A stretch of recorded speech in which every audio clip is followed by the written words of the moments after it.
কামড়ে কামড়ে খায়, কি অপরাধ ছিল মাগ, কি অপরাধ ছিল মাগ, ফেলে গেলি নর্দমায়।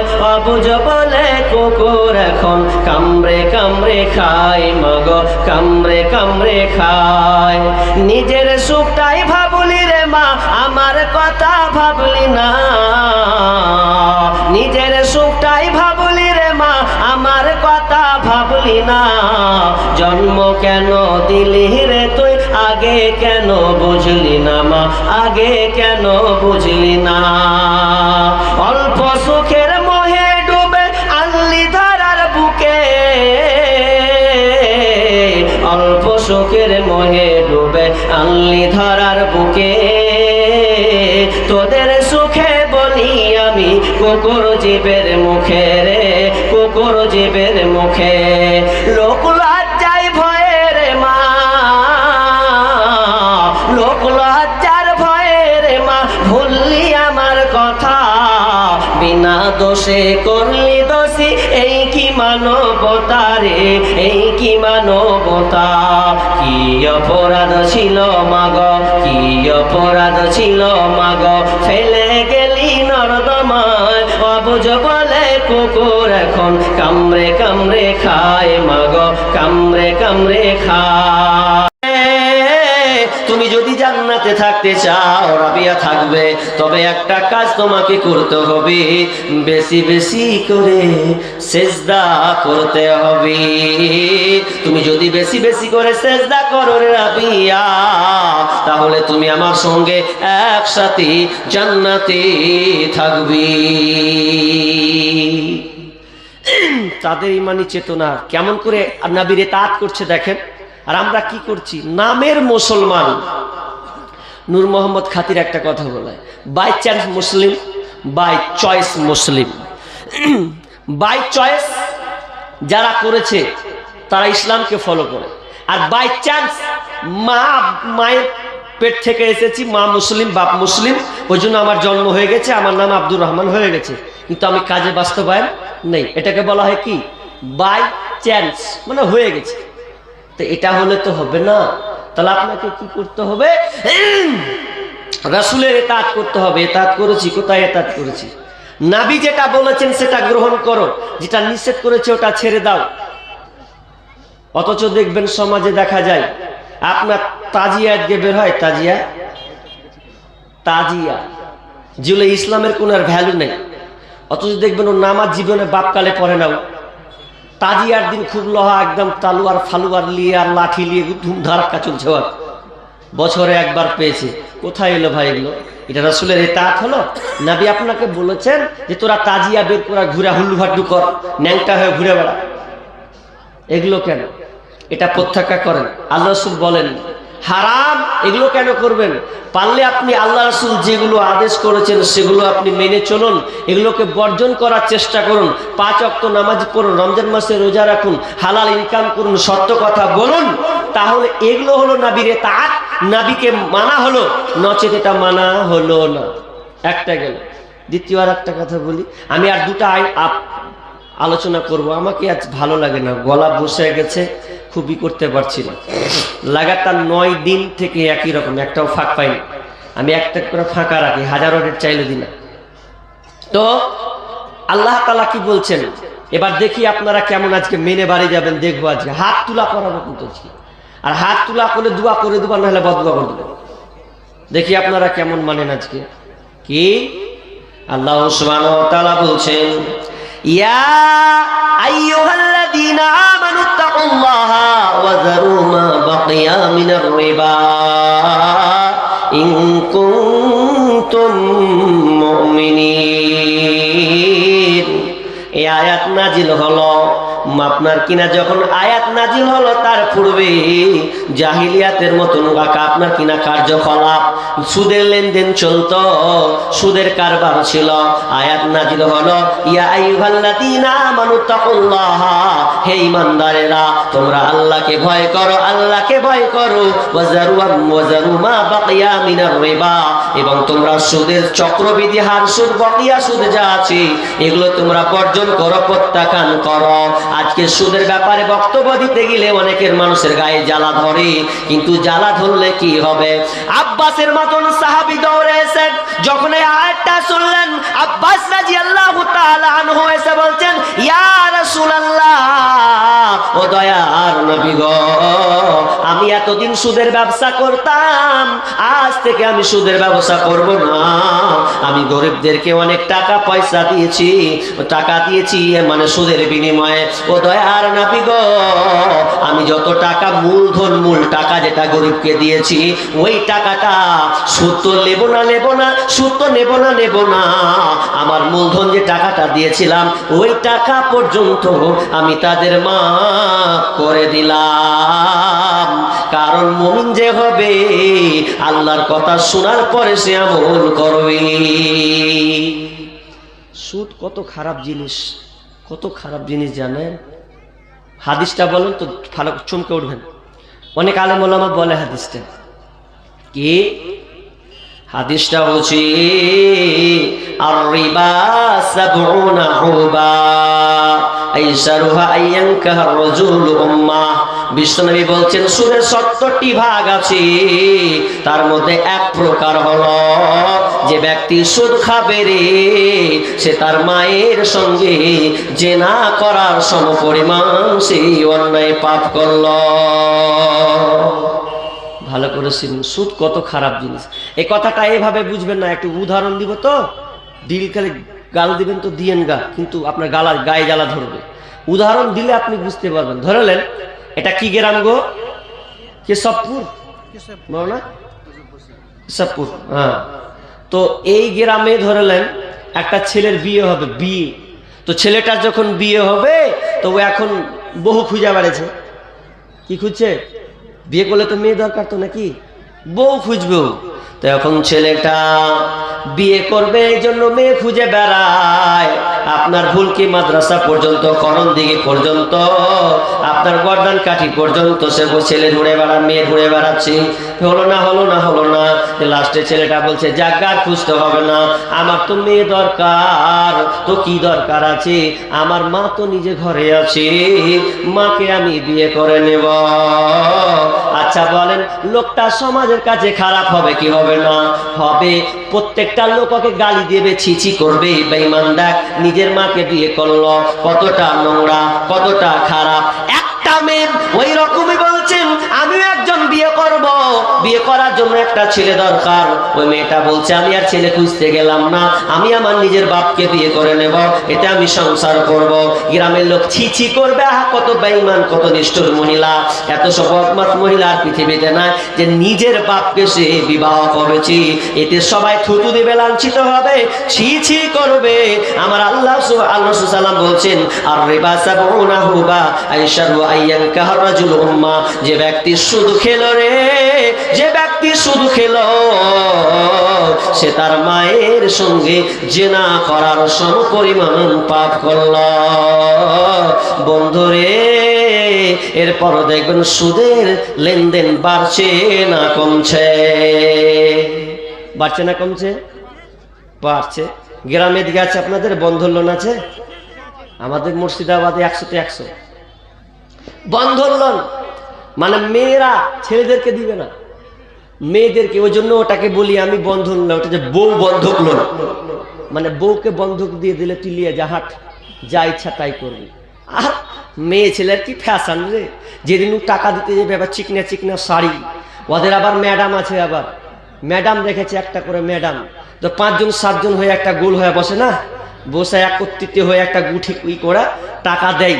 আর তখন লিডার একটা স্যার তো আসবে চিকনা হয়ে, ভেদার করবে, স্বামী তো পাঠিয়ে দিয়েছে, বউ বন্ধক দিয়ে দিয়েছে। বউ বন্ধক, এটা কবরদারি বলবে না, এটা বউ বন্ধক, মানে বউকে বন্ধক দিয়ে দিল ওদের কাছে, যা বউ দিয়ে দিয়েছি, যা ইচ্ছা তাই কর। খুবই খারাপ জিনিস। আর মেয়েদের মধ্যে লিডার আছে, মেয়েদের মধ্যে লিডার আছে, ও আবার ওকে বলে দিয়েছে তুই যত লোক জড়ো করবি তোর পার্সেন্ট আছে। তো ই আবার জড়ো করছে, গ্রাম টহল পাড়া বলছে, বুবু লোন টোন গলালে না একটা করে, দেখ কত লাভ আছে জানেন।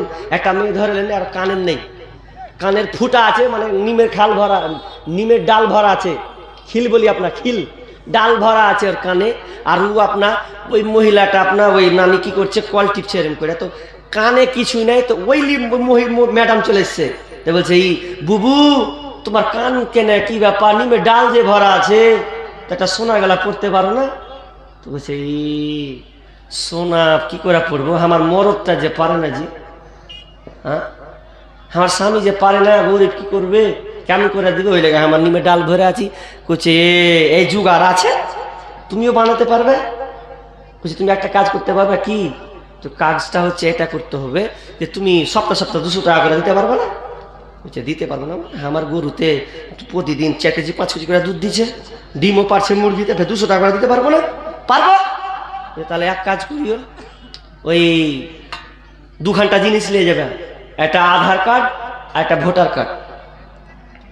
বলে যে গরিব মানে লাল খেপড়ি পেটি ছেলে, পড়াশোনা কিছু বুঝে না, তোমার মরদ চাইছে, স্বামী চাইছে, বলছে হ্যাঁ জি কোন টেবিলে একটা আপিস হয়েছে জি, তো আমরাকে টাকা দিবে মেলেটি জি, তো 200 টাকা করে কাটাতে হবে সপ্তাহ সপ্তাহ। তো 2খান জিনিস নিতে কয়েছে, কি কি, একটা হচ্ছে জোনহাক কার্ড আর একটা নাকি বলে আধার কার্ড বলে। মানে জোনহাক কার্ড মানে ছোটখানটা ভালো করে দেখা গেছে, আর ওই একটা আধার কার্ড বড়টা, ওই যে 2 ঘন্টা লাগবে যে যা তাহলে। এবার ও গ্রুপে চলে গেল জি আপনার আধার কার্ড আর ভোটার কার্ড নিয়ে একদম বউ বন্ধক লোন মানে নিয়ে নিল, নিয়ে এবার কানের বানিয়ে নিয়েছে, টাকা থোপকা টাকা পেয়েছে, কানের বানিয়ে এবার ভরে দিয়েছে। এবার দেখেন ওর ঢং দেখেন। এবার ও আবার কল টিপছে, কেমন করে জানে, একদিন কল টিপেছিল ঢেকে, আর যে কল টিপছে খালি কাপড় খানটা লিয়েছে, যে মাথার টান দিয়ে বাহির করে দিয়েছে, আর কল টিপছে, খালি কহে যে তুই রিং কুঁড়ে পালি, কানের দুল তুই কুঁড়ে পালি, লোক যেন আমাকে কহে, আর এমন করে টিপছে। কি চলছে সমাজ, মেয়েরা আজকে স্বামীরা বউ বন্ধক দিয়ে দিচ্ছে যে যা নিয়ে আয় টাকা নিয়ে, আর হিজড়ার মতন খাচ্ছে। হিজড়া নয় তো কি, স্ত্রীকে কেউ বন্ধক দেয়? আপনি ভালো করে দেখবেন, ছেলেদেরকে এটা দেয় না, মেয়েদেরকে দেয়। ওই জন্য আমি বলছি খবরদার ও বন্ধু, শোনো না, বউ দিয়া কিস্তি উঠায় না। ও বন্ধু শোনো না, বউ দিয়া কিস্তি উঠায় না। ও তুমি বউ দিয়া কিস্তি উঠাইলে রে, ও বন্ধু তুমি বউ দিয়া কিস্তি তুলিলে রে, আসল বউয়ার পাইবা না, পাইবা না, বউ দিয়া কিস্তি উঠায় না।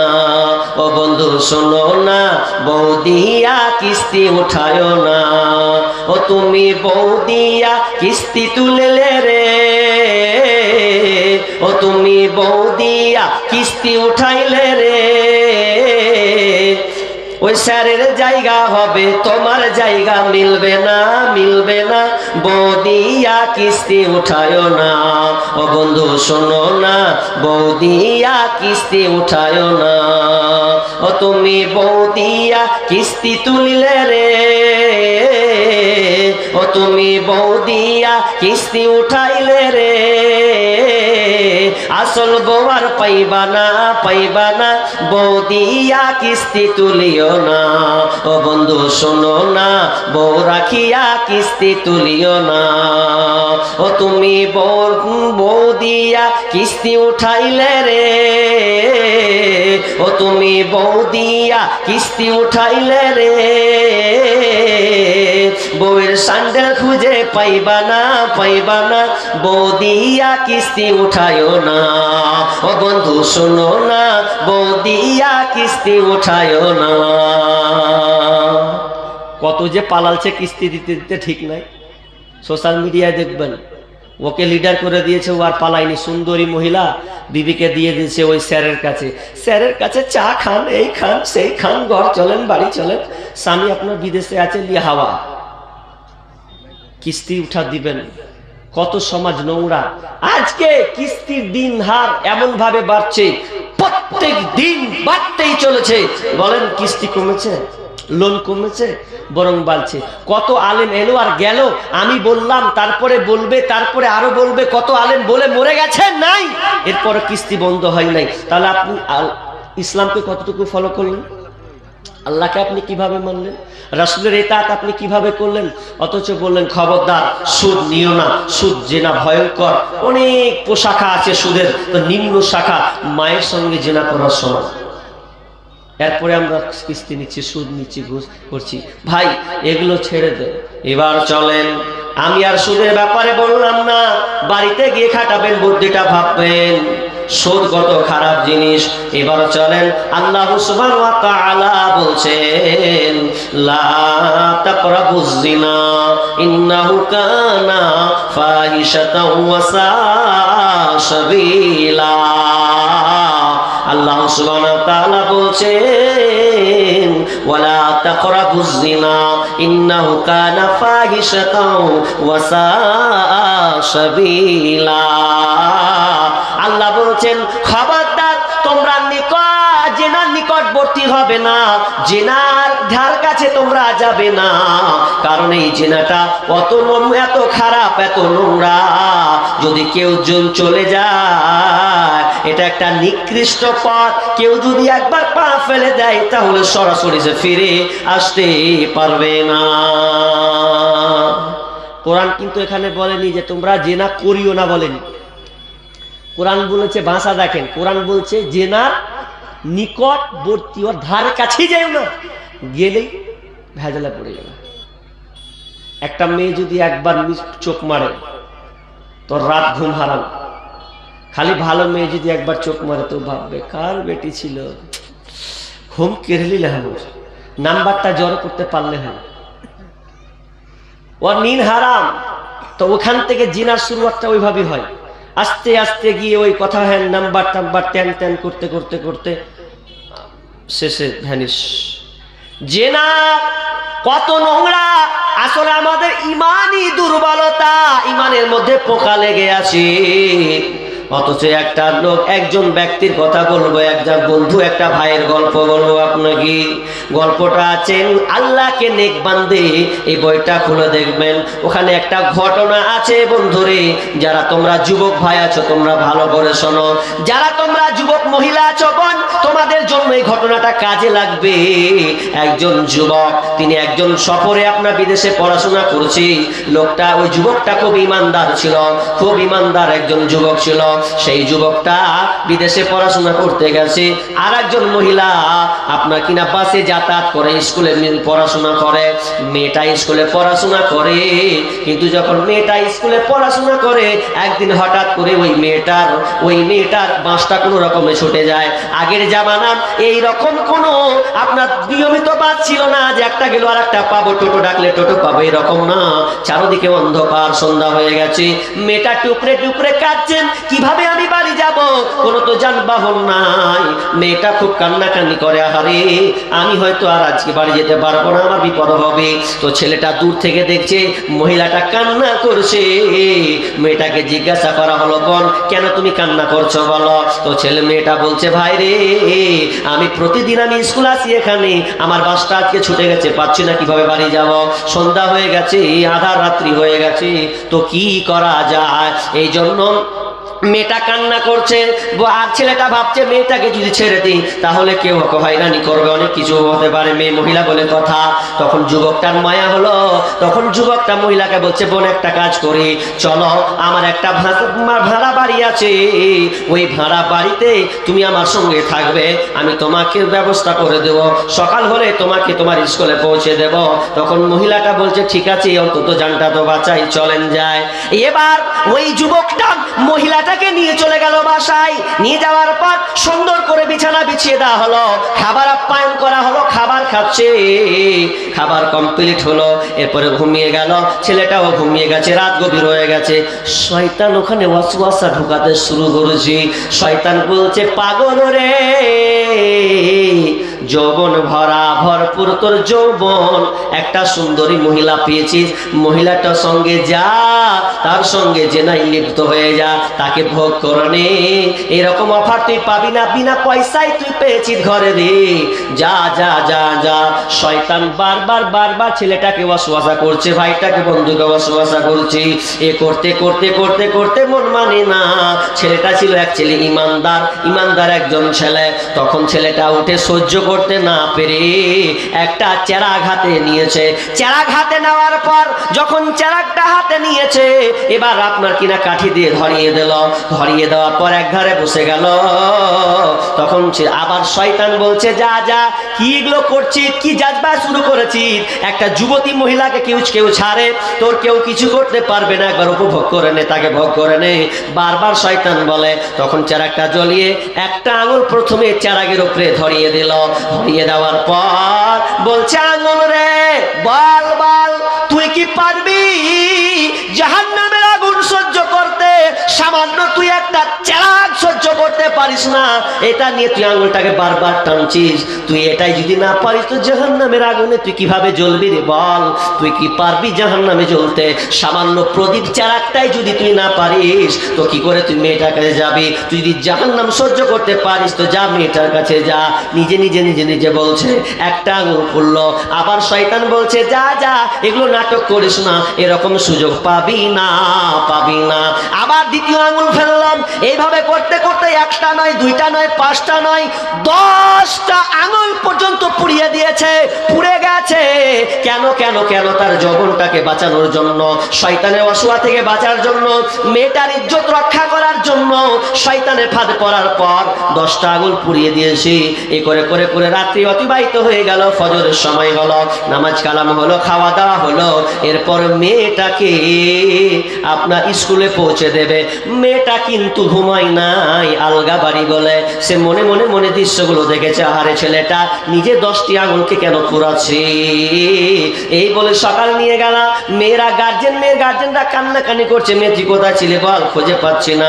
বলছে, আব্বা জান, এই ভাইটা আমাকে ওর বাসার বাড়ি নিয়ে গেছিল এবং আমাকে খুব যত্ন লালন পালন করছি, আমাকে খাবার দাওয়া দিয়েছে, আমার সুন্দর সুন্দর বিছানা করেছে, আমার সঙ্গে সে খারাপ ব্যবহার করে নাই। বরং আব্বা জান শুধু তাই নয়, ছেলেটা নিজে একটা নয়, দুইটা নয়, 10টা আঙুল পর্যন্ত পুড়িয়েছি। সবকিছু বলে দেওয়ার পর এবার যখন সম্পূর্ণ কমপ্লিট করে দেওয়া হলো, এরপরে ওই গার্জেনটা এত ভালো লেগেছে, এরকম ছেলে তো পাওয়া খুব অভাব। তখন ছেলেটার সঙ্গে মেয়েটার বিবাহ দিয়ে দিলেন। মেয়েটার বিয়ে হয়ে গেল। আর আমরা হলে কি করতাম? বাপরে, সুযোগ ছাড়া যাবে? ওটা না হলে তো টিপিস টিপিস কিছুটা হতো। 8 ঘন্টা মোবাইলে কথা বলছি তো প্যান্ট খারাপ করে দিছে। তো সামান্য মেয়ে কথাটা খারাপ বললে বাস্তব কথা। আমাদের ইমানি দুর্বলতা কোথায়? মেয়ের সঙ্গে কথা বলতে গিয়ে আলগা মেয়ে হলে নিজেকে কন্ট্রোল করতে পারি না। তাদের ইমানি চেতনা দেখেন, আর আপনার ইমানি চেতনা কেমন? কোথায় গেছেন? আজকে পার্কে জুড়িয়ে গেছে। পার্কে সব জোড়া জোড়া লেগে আছে। ঢুকেন খালি, সব জোড়া জোড়া। কে ওগুলা? হে, তোমার খালাতো বোন আছে, তোমার ফুফাতো বোন আছে, তোমার মামাতো বোন আছে, তোমার নিজের বোনও হতে পারে। স্কুলে ধরিয়ে দিয়েছেন। ধরিয়ে দেওয়ার পর মোবাইলে কি যে একদম চলে গেছে। জেনা কত ভয়ঙ্কর, বিশাল তথ্য আছে, অনেক তথ্যবহুল কথা আছে। কিন্তু আজকাল বর্তমান বোনকে দেখা যায় প্রেমে ছ্যাঁকা খেয়েছে, প্রেমের ছ্যাঁকা তার মধ্যে লেগেছে, ওকে ছাড়া বাঁচবে না। মন তোমাকে বলে শুনে নাও, কোন পুরুষ, বেশিরভাগ পুরুষকে দেখবি ও তোমাকে ভালোবাসার জন্য নয়, তোমাকে সংসারে টানার জন্য নয়, তোমাকে ভোগ করলে ও তোমাকে 2-3 পর ছেড়ে দেবে। 14ই ফেব্রুয়ারি নামে চলছে বেঈমানি, হীরার চেয়ে দামি জিনিস হারায় অনেক নারী। 14ই ফেব্রুয়ারি নামে চলছে বেঈমানি, হীরার চেয়ে দামি জিনিস হারায় অনেক নারী। দুষ্টু ছেলের মিষ্টি কথায় পরে নারী ফাঁদে, সব হারিয়ে বোনটি আমার বসে বসে কাঁদি। প্রেমের নামে চলছে এখন অশ্লীলতার ছোঁয়া, কত মনে নারীর সম্মান পান্তা ভাতার মোয়া। প্রেমের নামে চলছে এখন অশ্লীলতার ছোঁয়া, কতক মনে নারীর সম্মান পান্তা ভাতার মোয়া। নারী তুমি সম্মানিতা সৎ ঘরেরই আলো, লাগলে ছোঁয়া পঙ্কিলতার জীবন হবে কালো। ওরে মা ওরে বোন, খবরদার ছেলের পাল্লায় পড়তে যেও না। তোমার ইজ্জতের এমন দাম আল্লাহ সুবহানাহু ওয়া তাআলা বিশ্ব নবী বলেছেন, আল মারওয়াতু আওরাত। মেয়ে হচ্ছে ঢেকে রাখার বস্তু, নারী হচ্ছে ঢেকে রাখার বস্তু। ফাইজা খরাজা ইস্তাসরাফাহা শাইতান।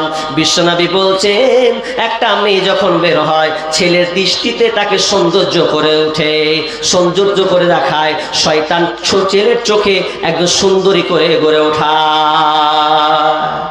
মেয়ে খুব দামি, কিন্তু আজকালকার মা বোন কত খারাপ। আমি এক জায়গায় বীরভূম ডিস্ট্রিক্টে বলছি, মানে বউ খুঁজবে, তো বউ খুঁজে মানে মুর্শিদাবাদ থেকে, মুর্শিদাবাদ আমার বাড়ি, তো তুই বীরভূম ডিস্ট্রিক্ট পাশে বীরভূম। তো বলছি হ্যাঁ গো মেয়ে পাওয়া যাবে?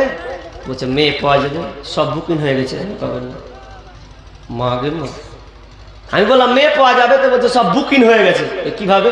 বলছে স্কুলে সবারই একটা একটা করে জোড়া জোড়া। মাথায় খারাপ, বউ পাওয়া যাবে না। সে রসিকতা হোক আর যেভাবেই হোক, কিন্তু একদিক দিয়ে কথাটা খারাপ বলেন। মোবাইল ধরিয়ে দিয়েছে প্রত্যেকটা, খালি 9 পাস হতে দেন, খালি মা বাপ বুঝেনি, চেয়েছে দিয়ে দিয়েছে। মোবাইলের ব্যাপারে ঘোরাডিম কিছুই বুঝলো না। মোবাইল যত ধ্বংস করেছে অন্য কিছু এতটা ধ্বংস করেনি। মোবাইলে ছাড়খাড় করেছে পড়াশোনা, সংসার, স্বামী স্ত্রীর ভালোবাসা, এই মোবাইল ছাড়খাড় করেছে। এটা নিয়ে কথা বলতে গেলে অন্য বিষয় আছে, ইউটিউবে দেখে নেবেন।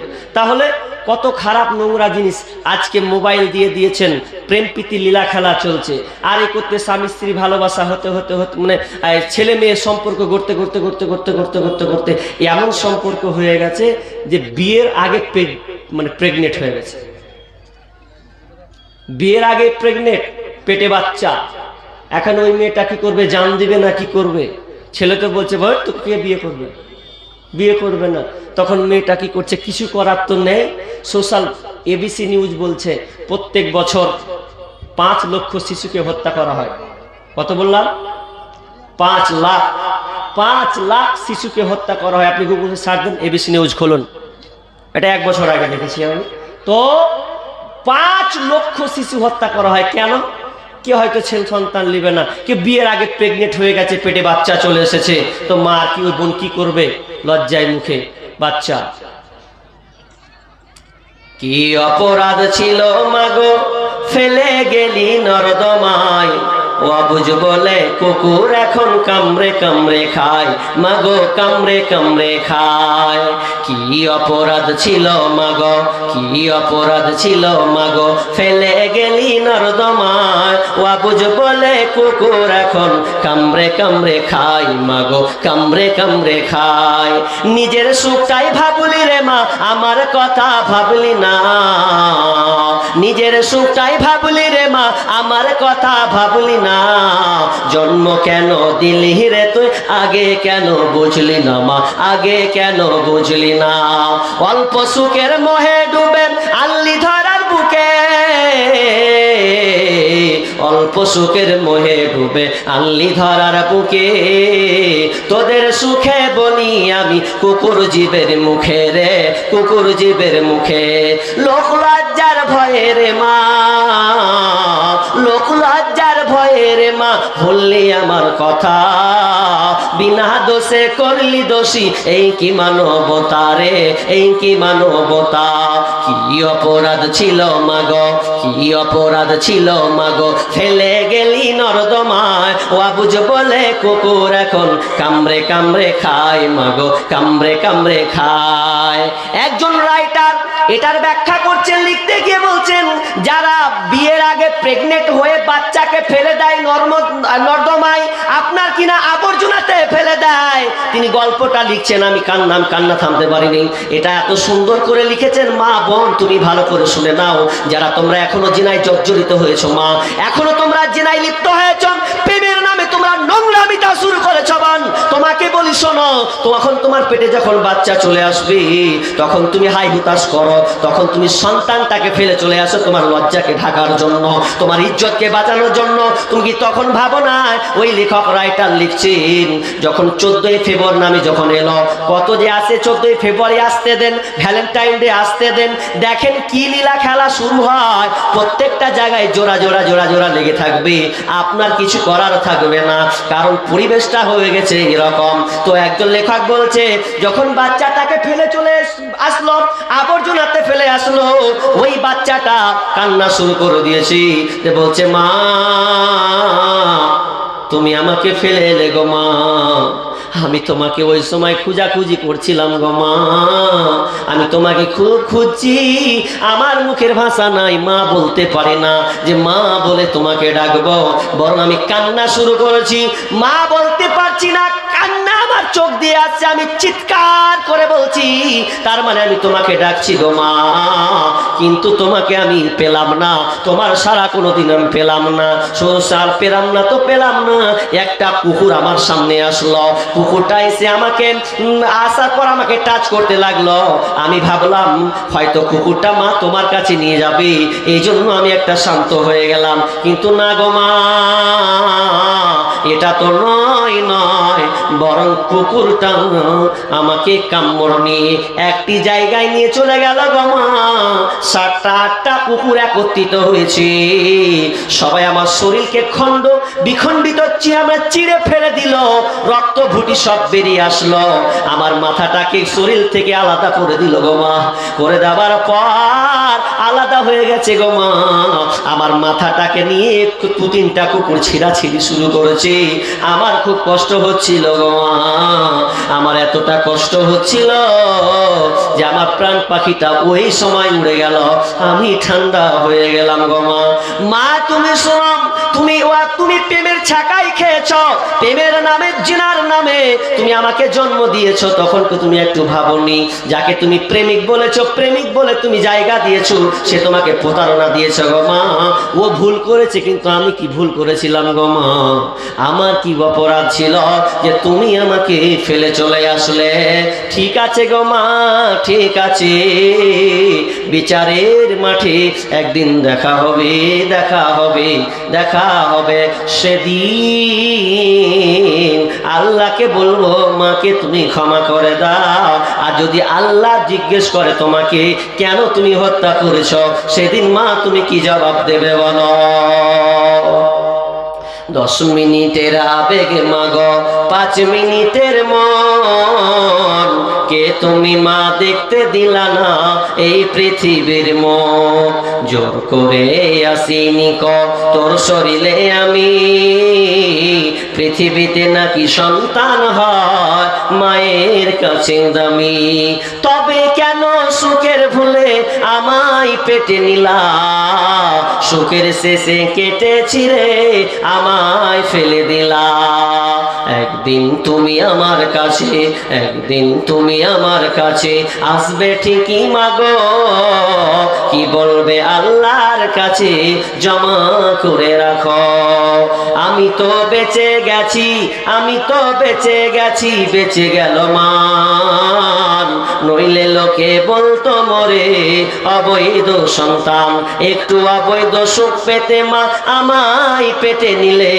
কলঙ্কের ভয়ে তুমি আমার ছুড়ে ফেলে দিলে, তোমার মাও করতো যদি তোমার সাথে এমন, তোমার মাও করতো যদি তোমার সাথে এমন, সেদিন তুমি বুঝতে মাগো মৃত্যুর যন্ত্রণা কেমন, শুধু মুসলিম বলে নয়, মুসলিম, হিন্দু, খ্রিস্টান সবার ক্ষেত্রে এই আপনার জিনাটা আপনার মানে লিপ্ত হয়ে গেছে। সেটা মুসলিম বলে নয়, হিন্দুরা পর্যন্ত এই জিনায় লিপ্ত হয়েছে। এই জন্য কবি এটাকে তুলে ধরেছেন, শুধু মুসলিমকে টার্গেট করে ধরে নাই, এটা হিন্দু খ্রিস্টান সবার জন্য কবি এটাকে তুলে ধরেছে। জিনার সয়লাভ চলছে, আর জিনা করে দিচ্ছি আমরা, বাপ মা গার্জেনরা। দুঃখ নিয়েন না, কষ্ট নিয়েন না। আপনাকে দু একটা কথা বলি, মেয়েকে আপনি কেমন লালন পালন করেন, কেমন শাসন করেন আপনি? আপনার মেয়ের জন্য আপনি দুটা তিনটা করে টিউশন ঠিক করে দিয়েছেন, কখন যায় আর কখন আসে এ খবর আপনি রাখেন না, বলেছেন কোনোদিন? নইলে আমি এতদিন প্রোগ্রাম করি, এই আপনার শামসি থেকে শুরু করে নিয়ে ডালকোলা পর্যন্ত আর যত স্টেশন, কখনো হরিশ্চন্দ্রপুরে নামি, কখনো শামসিতে নামি, কখনো ভালুকাতে আপনার নামি, এক এক জায়গাতে নামার চেষ্টা করি। একটা সময় আছে যখন মানুষ যখন দেখবেন ওই ক্লাসের নাম দিয়ে ফাঁকি মেরে ছেলে আর মেয়েতে জোড়া জোড়া বসে আছে, জোড়া জোড়া বসে আছে, এমন ভাবে বসে আছে যে যখন ট্রেন যখন একটা টাইমে ঢুকছে 3টা বা 4টার দিকে, সব জোড়াগুলা ভেঙে যাচ্ছে, যে আপনার বাড়ি চলে যাচ্ছে। খোঁজ নিয়েছেন? এই রহিমা, কি ব্যাপার, রেকম ডেকেছিলি? খবর তো নেননি, মোবাইল দিয়ে দিয়েছেন। আল্লাহ সুবহানাহু ওয়া তাআলা বলছেন, ওয়ালা তাকরাবুজ জিনা ইন্নাহু কানা ফাহিশাতাও ওয়া সাআ সাবিলা। তোমরা জিনার নিকটবর্তী হবে না, খবরদার তোমরা জিনা নিকটবর্তী যাবে না, কারণ এই জিনাটা হচ্ছে নিকৃষ্ট একটা পথ। জিনা কত খারাপ, এর ব্যাপারে লম্বা ঘটনা যদি জিনা সম্পর্কে বলতে যাই চলে যাবে অনেক। জিনার দেখা চোখের হচ্ছে দেখা, এটাই জিনা। কানে শোনার জ্যাম, কানের মধ্যে জিনা। একটা মেয়েকে নিয়ে কত জিনা হয়, চোখ দিয়ে হলে জিনা হয়ে যাবে, কান দিয়েও কথা শুনলে জিনা হবে, হাত দিয়ে জিনা হবে, মুখ দিয়ে জিনা হবে। এই জিনার শৈলাভ যখন পূর্ণ হয়ে যাবে, তখন আপনি ওই জিনার মধ্যে ডুবে যাবে। জিনা কত খারাপ শুনিলাম। ওই দোস্ত, ভালো করে বুঝো, বিয়ের আগে যদি ধরা পড়ো না, তোমাকে 100 লাঠি খেতে হবে। এটা তো ভারত, আরব হোক চামড়া তুলে নেবে। ভারত বলে তুমি পার পেয়ে যাচ্ছ, যে যাক মজা লুটেলি। হিন্দুরা আবার ওদের ধর্মতে বলে যে বিয়ের আগে যা করবি করেলে, হিন্দু ধর্মে বলে বিয়ের আগে যা করবি করেলে, যেদিন বিয়ে করবি ওদিন গঙ্গা নদীতে ডুব মেরে দিবি, সব পাপ ক্ষমা হয়ে যাবে। কিন্তু তোমার ওটা লয়, এটা তুমি ধর্ম হিন্দু পাওনি। যদি বিয়ের আগে তুমি জেনা করো, তাহলে তোমাকে 100 বেত্রাঘাত লাগাতে হবে ধরা পড়লে। আজকে কি হয়, 100 লাঠি মারা হয়, সর্দার মরল গাল দিবে মনে হয়, আছে নাকি? সর্দার মরল, এরা টাকা পেলে উড়ে যাবে, টাকার ছলে ওরা বিচার করে। সর্দার মরল তুমি জবাব দিও আল্লাহকে, তুমি না পারলে ছেড়ে দাও, কিন্তু তুমি ওই মারখামু কাজ উল্টা করতে যেও না। আজকে আলেম ওলামা থাকে না, সর্দার মরেলাই কাফি, ওরাই একাই 100। বিচারের মাঠে কিভাবে একাই 100 আমি দেখে নিলে। একটা ছেলে একটা মেয়ে ধরা পড়েছে, তো এমন ভাবে করছে যে আগে 3-4 রকমের বিচার হতো, 3-4 রকম। আমি একটাই বলবো একটা বলবো, বিচারটা বলছি দেখেন, ওদের আবার কেমন ক্যাপাসিটি, খুব বাজে গো। 2টা ছেলে ধরা পড়েছে, না একটা ছেলে একটা মেয়ে ধরা পড়েছে পাটের জঙ্গলে, ধরা পড়েছে। ধরা পড়ার পর এবার বলছে, এই মরণ সর্দার একটি হয়ে গেল সব, যে বলছে কার দোষ হবে? সেই তো ছেলেও ছিল মেয়ে ছিল, কার দোষ হবে?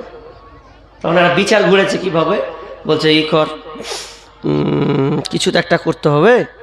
তো একজনা বলছে এই ফটিংয়ের বেটা, ছেলেটাকে বলছে এই ফটিংয়ের বেটা, তুই মেয়েটাকে যে পাটে জঙ্গলে দেখলি, তুই ওকে বকতে পারলি না? এই বেটা ছেলে, তুই এখানে কি করছিস? তুই না করে উল্টা তুইও ঢুকে গেলি না। তখন আর একজন মোর সাথে বলছে, এই ঠিক করেছো, ঠিক এই সালারই দোষ আছে, ঠিক করেছি সালার দোষ আছে।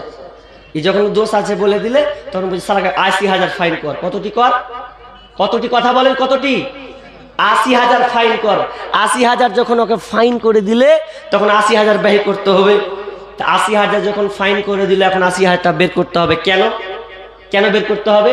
এই জন্য বের করতে হবে যে মেয়েটার ইজ্জত নষ্ট হয়েছে। কি হয়েছে বলেন তো? মেয়েটার ইজ্জত নষ্ট হয়েছে, ওই জন্য ৮০,০০০ ফাইন। এখন ছেলেটাকে ৮০,০০০ দিতে হবে, আর ৮০,০০০ তো দেয় না, ওই ৫০-৬০,০০০ দিয়ে ২০,০০০ ছুঁয়ে দেয়, পরে পাবি, পরে পাবি না, জড়ে পাবি, শেষ, পকেটে ভরে নিল। তা আমার কথা হচ্ছে, আচ্ছা ঠিক আছে, মেয়েটা ইজ্জত নষ্ট হয়েছে, আচ্ছা ছেলেটার ইজ্জত নষ্ট হয়নি? কি বলেন আপনারা? ছেলেটার ইজ্জত নষ্ট হয়নি?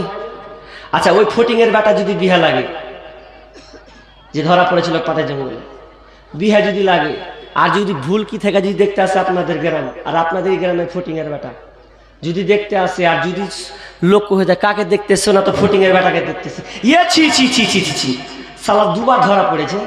আচ্ছা কেউ বিয়ে দিল, তোর ইজ্জত নষ্ট হয়নি? খালি মেয়েটার ইজ্জত নষ্ট হলো, আর ছেলেটাকে ৮০,০০০ ফাইন মেরে দিতে হবে? কোথায় পেলেন এটা নোংরামো? মেয়ের ছেলেটার বিয়ে হবে? ও তো ধোকা মারতে মারতে যাবে। দুজনেই হয়েছে, দুজনাকে ১০০ লাঠি করে পিটা। আর বিয়ে করার পর যদি ধরা পড়ে যায়, তাহলে দুইজন চারটা সাক্ষী প্রমাণ হয়ে গেছে। প্রমাণ যদি হয়ে যায়, আরবের প্রথা এখনো আছে, এটা ইসলামের আইন। যদি বিয়ে করার পর কোনো মেয়ে ধরা পড়ে যায়, কোনো ছেলে ধরা পড়ে যায়, তাহলে তাকে কোমর পর্যন্ত পুঁতে দাও, দেওয়ার পরে চারদিক থেকে তাকে পাথর মেরে মেরে মেরে তাকে হত্যা করে দিতে হবে। এর কোনো বাঁচার পথ নাই। অথচ কত শালি যে আছে, বাপরে, দুলা ভাইয়ের হাত ধরছে, ইয়ে কত খুশিতে দুলা ভাই একদম পেয়েছে, শালি চাপিয়ে নিল।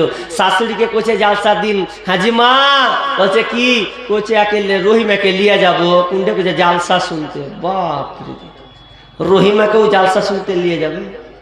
জালসা শুনতে নিয়ে গেছো না কি করেছো আল্লাহ ভালো জানে। জিজ্ঞেস করেছেন যে জালসা শুনতে নিয়ে গেছিল, জি কি করেছো এটা? তো আর ৫ মিনিট আছে বলছে আমাকে, ৫ মিনিট। তো যাক, যে এগুলো বন্ধ করার চেষ্টা করুন। জেনা কত খারাপ, বিয়ে করার পর যদি ধরা পড়ে তাহলে ওর বাঁচার কোনো পথ নাই। অথচ আজকালকে দেখা যায় ওই দেওর ভাসুর সংসারে কোনো ইসলামের লেভেলসান কোনো ঠিক নাই, তো বসছে পাউরুটি মুখে হাত দিছে, পাউরুটি ভরা করেছে, হাজি আমি এই তোমার বড় বেটার ভাত খাবো না, তোমার ছোট বেটার ভাত খাবো। কেন ছোট বেটার ভাত এলে খাবো? যে তোমার ছোট বেটাকে আমার খুব ভালো লেগেছে, ওদেরকে আমি ভালোবাসি। তখন বলছে গালে এক চড় দিয়ে ঘুরিয়ে দেবো। বলছে কেন ঘুরাবেন? বড় বেটা ও বেটা, ছোট বেটা ও বেটা, বড় বেটা সঙ্গে ছোট বেটার সঙ্গে। তো কি বললাম যে এই জেনা আজকে বাড়ছে। শুধু তাই নয়, শোনেন, বিশ্বনবী বলছেন জেনাকে যদি আপনি ঠেকাতে চান তাহলে একটা কাজ, কি বলছি, আলীকে, আল্লাহ রাসূল আলীকে বলছেন, আলী 3টা কাজে বিলম্ব করবে না। এক, নামাজের সময় হয়ে গেছে, দেরি করা চলবে না, বুখারীর হাদিস। 2, একটা মানুষ মারা গেছে, মাইয়াত দাফন করে দাও, লেট করা চলবে না। নাম্বার 3, ছেলে মেয়ের বয়স হয়ে গেছে, বিয়ের উপযুক্ত হয়ে গেছে, বিয়ে দিয়ে দেন। আচ্ছা বলছে বিয়ে কেনে দেবো, উচ্চ মাধ্যমিক পাস করুক, গ্রাজুয়েশনটা পাস করুক, তখন দিয়ে দেবো। ওই করবা, ওই করতে করতে করতে দেখবা তোমার বেটি টেকটা চালিয়ে দিয়েছে, তখন বুঝবা ঠেলা। সময় হচ্ছে বিয়েটা দিয়ে দেন, বিয়ে দিচ্ছি না আমরা, অসহায়। আর শেষে একটা কথা বলি, এই যে বিয়ে জেনা কেন হচ্ছে জানেন? বিয়েটা উঠে দেবেন আস্তে আস্তে, আমি যেটা গুগলসে সার্চ করে ওগুলো দেখেছি, যে আস্তে আস্তে দেখবেন বিয়েগুলো উঠে যাবে। এটা বলে আমি ছেড়ে দেবো ইনশাআল্লাহ, যে বিয়েটা আস্তে আস্তে উঠবে। কেন জানেন? কারণ সমকামিতা বিস্তার লাভ করছে এখন। ব্রিডিং অ্যাপসটার নাম বলে দিচ্ছে, এই অ্যাপসে মিলিয়ন মিলিয়ন মানুষ এটাকে ব্যবহার করছে। কেন? সমকামিতা, ছেলে ছেলেতে, মেয়ে মেয়েতে, ছেলে ছেলেতে, মেয়ে মেয়েতে বিবাহ। একটা ছেলে বলছে আমি তোকে ভালোবাসি, একটা আর একটা মেয়েকে বলছে ভালোবাসি। দেখলেন না হ্যান্ডটাকালিতে হয়েছে না হয়নি? দেখেছেন এটা কেউ? হ্যান্ডটাকালি রথবাড়ির পাশে 4-5 দিন আগে মেয়ে মেয়েতে দুজনে সেদু লাগিয়ে বিয়ে করে নিল, বলছে ওকে ভালোবাসি ভালোবাসি। সমন্তিপুর 1 বছর আগে পেপার পত্রিকাতে পড়েছিলাম যে নিজের ননদের সাথে তারা সম্পর্ক করেছে, বিয়ে করে নিয়েছে 3 সন্তানের মায়ের পরে। কত খাতারনাক! আজকে সোশ্যাল মিডিয়াতে চলছে কি, বাংলাদেশের তোরপাড় চলছে এটা নিয়ে। ট্রান্সজেন্ডার নাম শুনেছেন কেউ? ট্রান্সজেন্ডার মানে শরীফ থেকে শরীফা হবে, শরীফ থেকে শরীফা হবে। এই নিয়ে আজকে বাংলাদেশে তোড়পাড় চলছে, এত তোড়পাড় চলছে যে এত খারাপ। একজন আপনার আসিফ মাহতাব বলে একজন শিক্ষক বিশ্ববিদ্যালয়ের, তিনি প্রতিবাদ করেছেন। ওই বইটা 7 ক্লাসের বইটাকে 2 পাতা ছিঁড়ে দিয়েছে। এই ছিঁড়ে দেওয়ার কারণ তার চাকরি পর্যন্ত চলে গেছে, অথচ 99% মুসলিম বাংলাদেশ। এত মুসলিম হওয়ার পরেও একজন মুসলিমের চাকরি নাই হওয়া কেন? সামান্য ট্রান্সজেন্ডার বিরোধিতা করার কারণে। শরীফ থেকে শরীফা এ গল্প এখানে ওরা বলছে, অনেকে আবার বলছে যে হিজড়া ঘোড়ার ডিম। আচ্ছা, হিজড়া ওটা বড় হয় না জন্মগত হয় বলেন তো আপনারা? জন্মগত হিসাবে হয়, ওটা হয়ে যায়। আর ট্রান্সজেন্ডার, ট্রান্স মানে পরিবর্তন, জেন্ডার মানে লিঙ্গ, লিঙ্গ পরিবর্তন কিভাবে? এটা কেউ মেনে নেবে না। এটা হিন্দু, খ্রিস্টান, যে কোনো ধর্ম হোক না কেন, কেউ এটাকে মানবে না। ইসলাম তো সাপোর্ট করেই না, লুট আর কমকে তো ধ্বংস করে দেওয়া হয়েছে। এই ট্রান্সজেন্ডার কত খারাপ, ভারতবর্ষে হবে না এটা কোনো মানে নাই। সামান্য মুসলিম দেশে পায় তারা কৌশল চলছে, ক্লাস 7-এর ছেলে মেয়েদেরকে পড়ানো হচ্ছে শরীফ শরীফার গল্প। কি জানেন? উদাহরণ দিয়ে আমি ছেড়ে দিচ্ছি। কি চলছে ওখানে? বলছে যে একটা ছেলে যদি বলে যে আমি মেয়ে হয়ে গেলাম, একটা ছেলে যদি বলে আমি মেয়ে হয়ে গেলাম, তাহলে ও মেয়ে। মানে যদি রায়টা পাস হয়ে যায়, এই ইস্যুটা পাস হয়ে যায়, তাহলে সরকার তাকে প্রাধান্য দেবে, হ্যাঁ তুমি মেয়ে। মনে মনে কিভাবে? ধরুন আপনার বেটা আছে, লোক ঠোঁটে লিপস্টিক দিয়েছে, কানে দুল পরে লিয়েছে, নাকের ফুল পরেছে, হাতের বালা পরেছে, কাপড় পরে বের হয়েছে। বলছে কি ব্যাপার রে, তুই বেটি ছেলে সেজে গেলি কেন রে? বলছে সেজে গেল। আব্বা তুমি বুঝতে পারো না, আমি ওপর বেটা ছেলে ঠিকই, কিন্তু আমি মনে মনে বেটি ছেলে। আমি মনে কি? মনে আমি মেয়ে। আচ্ছা, কোনো বাপ মেনে নেবে বলেন তো? মেনে নেবে? চড়িয়ে লাল করে দেবেন। এই আপনার চলছে যে মনে বলছে মেয়ে, এটা যদি পাস হয়ে যায়, আর কোনো ছেলে যদি বলে যে আমি মেয়ে, এই দাবি করে, আর মেয়েটা যদি বলে যে আমি হোস্টেলে ভর্তি হবো, আমি পড়বো, আপনার নিজস্ব 4-5টা মেয়ে আছে, আর ওই মেয়েটা যদি হোস্টেলে ঢুকতেও পাবে কেন? ও মেয়ে দাবি করেছে। আর যদি ঢুকে একসাথে যদি এই ছেলেটা থাকে, আচ্ছা বলেন কি অবস্থাটা হবে? 1 বছর পর দেখবেন কেউ প্রেগনেন্ট হয়ে বসে থাকবে, হবে না? যদি সরকার এই প্রাধান্য দেয়, ইস্যুটা যদি দিয়ে দেয় যে মেয়ে প্রেগনেন্ট হয়ে গেল, কি করবেন? কিছু করা নাই। ধর্ষণ এ কাজ করবে না। যদি কেউ বলে যে ধর্ষণ করেছে, ও তখনই বলবে যে আমি মেয়ে, আমি অপর ছেলে হতে পারি, কিন্তু আমি তো একজন মেয়ে, মনে আমি একজন মেয়ে। তো এই মারাত্মক একটা ইস্যু বাংলাদেশে এখনো তোড়পাড়, এটা নিয়ে আন্দোলন চলছে। আল্লাহ তুমি আমাদেরকে এগুলো থেকে হেফাজত করবো না, আমিন। যে আলোচনা হলো রব্বুল আলামিন এ কোরআন আদেশ এবং নিষেধমূলক আইন, আল্লাহ যেন আমাদেরকে এগুলো থেকে আদেশকে যেন মানার তৌফিক দান করবেন, আমিন। এবং নিষেধ থেকে যেন আমাদের বর্জন হতে পারি, আল্লাহ আমাদের তৌফিক দান করবেন, আমিন। এখান থেকে আমার বক্তব্য ইতি করছি। ওয়ামা আলাইনা ইল্লাল বালাগ। আসসালামু আলাইকুম ওয়া রাহমাতুল্লাহ। কি নাম? আচ্ছা, কি নাম বললেন? মোহাম্মদ আলম। 1000 টাকা দিয়েছেন না এখানকারই? 1000 টাকা দিয়েছেন, 1000 টাকা দিয়েছেন। আল্লাহ তুমি এই দানকে কবুল করে নাও। যদি যাক, বক্তা তো চলে এসেছে, ইনার হাতে দিবেন ইনশাআল্লাহ। ভালো একজন আলেম, বক্তব্য কোরআন এবং হাদিসের সুমধুর কন্টেন্ট এবং আদায় মাশাআল্লাহ করবেন, তিনার হাতেই দেবেন। আমি তো ভাই রোজই করছি, প্রতিদিন করছি, তো যাই হোক আদায় তাদের হাতে দিবেন ইনশাআল্লাহ। আছেন আরো আরেকজন বাঘা আলেম আছেন, ইমদাদুল, তিনি নদিয়া থেকে এসেছেন, ইনশাআল্লাহ উনিও কোরআন এবং হাদিসের আলোকে আলোচনা করবেন। তো 1000 টাকা দিয়েছে রব্বুল আলামিন। এই দানকে আল্লাহ তুমি কবুল করে নাও। রব্বুল আলামিন যে উদ্দেশ্যে দিয়েছে দান কবুল করে নাও। জানি না কি উদ্দেশ্যে দিয়েছে, আল্লাহ মাবুদ তুমিই জানো। আল্লাহ তার মনে আশা পূরণ করে দাও, তার পরিবারকে আল্লাহ সুখে রাখো, শান্তিতে রাখো, ভালো রাখো। রব্বুল আলামিন তুমি আমাদেরকে মরার প্রাককালে যেন আমরা কালেমা শাহাদাত পড়তে পারি, তৌফিক দান করিও, সকল আমিন।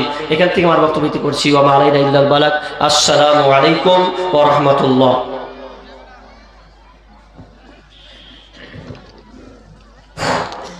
মাশাআল্লাহ, আপনারা প্রায় 1.5 ঘন্টা থেকে হায়দার আলী সাহেবের মুখ থেকে অনেক কিছু কথা শুনলেন। যে সমস্ত আলোচনা কোরআন হাদিসের আলোকে রাখলেন, সেগুলোর উপরে আপনারা আমল করার চেষ্টা করবেন। আমি প্রথমে বলি, যারা দাঁড়িয়ে আছেন আল্লাহর রাস্তায় বসে যান। এটা ইসলামী সভা, এটা আদবের খেলাফ। আপনি দাঁড়িয়ে থাকবেন, একজন বক্তা এখানে বক্তব্য দেবে কোরআন হাদিসের, এটা একদম খারাপ দেখাচ্ছে দৃশ্য। বসুন, বসে যান। বসার জন্য তোয়াল বিছানো আছে, গরম ভাবে বসলে আপনি কেন বসবেন না? বসেন, বসে যান। আমি সমস্ত ভাইদের উদ্দেশ্যে বলছি, যিনারা এই অত্র জালসা শোনার জন্য এসেছেন, আপনারা এদিক ওদিক ছড়িয়ে ছিটিয়ে না থেকে, টাইম পাস না করে আপনার মূল্যবান সময় এখানে দেন। বক্তা সাহেবরা অনেক দূর দূর থেকে এসেছেন, ওনারা মূল্যবান বক্তব্য এবং সময় দিচ্ছেন, আপনারা কেন সময় গুরুত্ব দিবেন না? তাই আপনারা এদিক ওদিক না থেকে, হাট বাজার না করে অবশ্যই আসুন, পেন্ডালে জায়গা নেন, পেন্ডালে এসে বসুন বক্তাদের সামনে, তাহলে বক্তারাকে বক্তব্য দিতে ভালো লাগবে। আমি বক্তা সাহেবকে ডাকার আগে আমাদের মাঝে একজন যোগ্যতম সাহেব আছেন, আমরা ওনাকে সকলেই চিনি। আমি অত্যন্ত আদবের সহিত ওনার নাম বলছি, ফজিলাতুল শাইখ আতর রহমান আল মাদানী হাফিজাহুল্লাহ। ওনাকে আপনাদের সামনে 10 মিনিটের জন্য আমি অনুরোধ করব, শেখ আপনি আসুন এবং আপনার মূল্যবান বক্তব্য শ্রোতাদের সামনে পেশ করুন।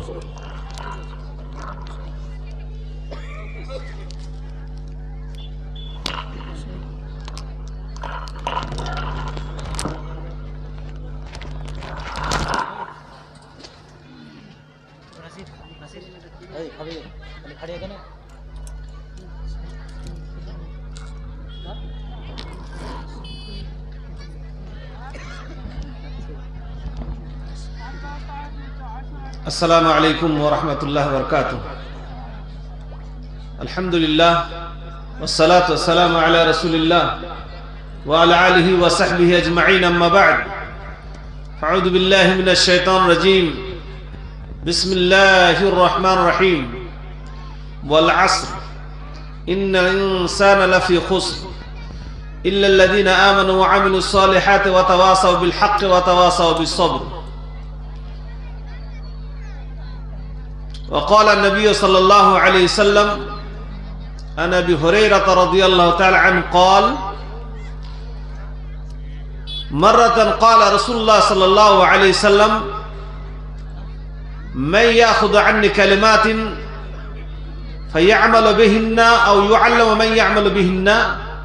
قال أبو هريرة: أنا مددت يدي وقلت أنا يا رسول الله، أخذ يدي رسول صلى الله عليه وسلم وعدني 5. সমস্ত প্রশংসা মাত্রই আল্লাহর,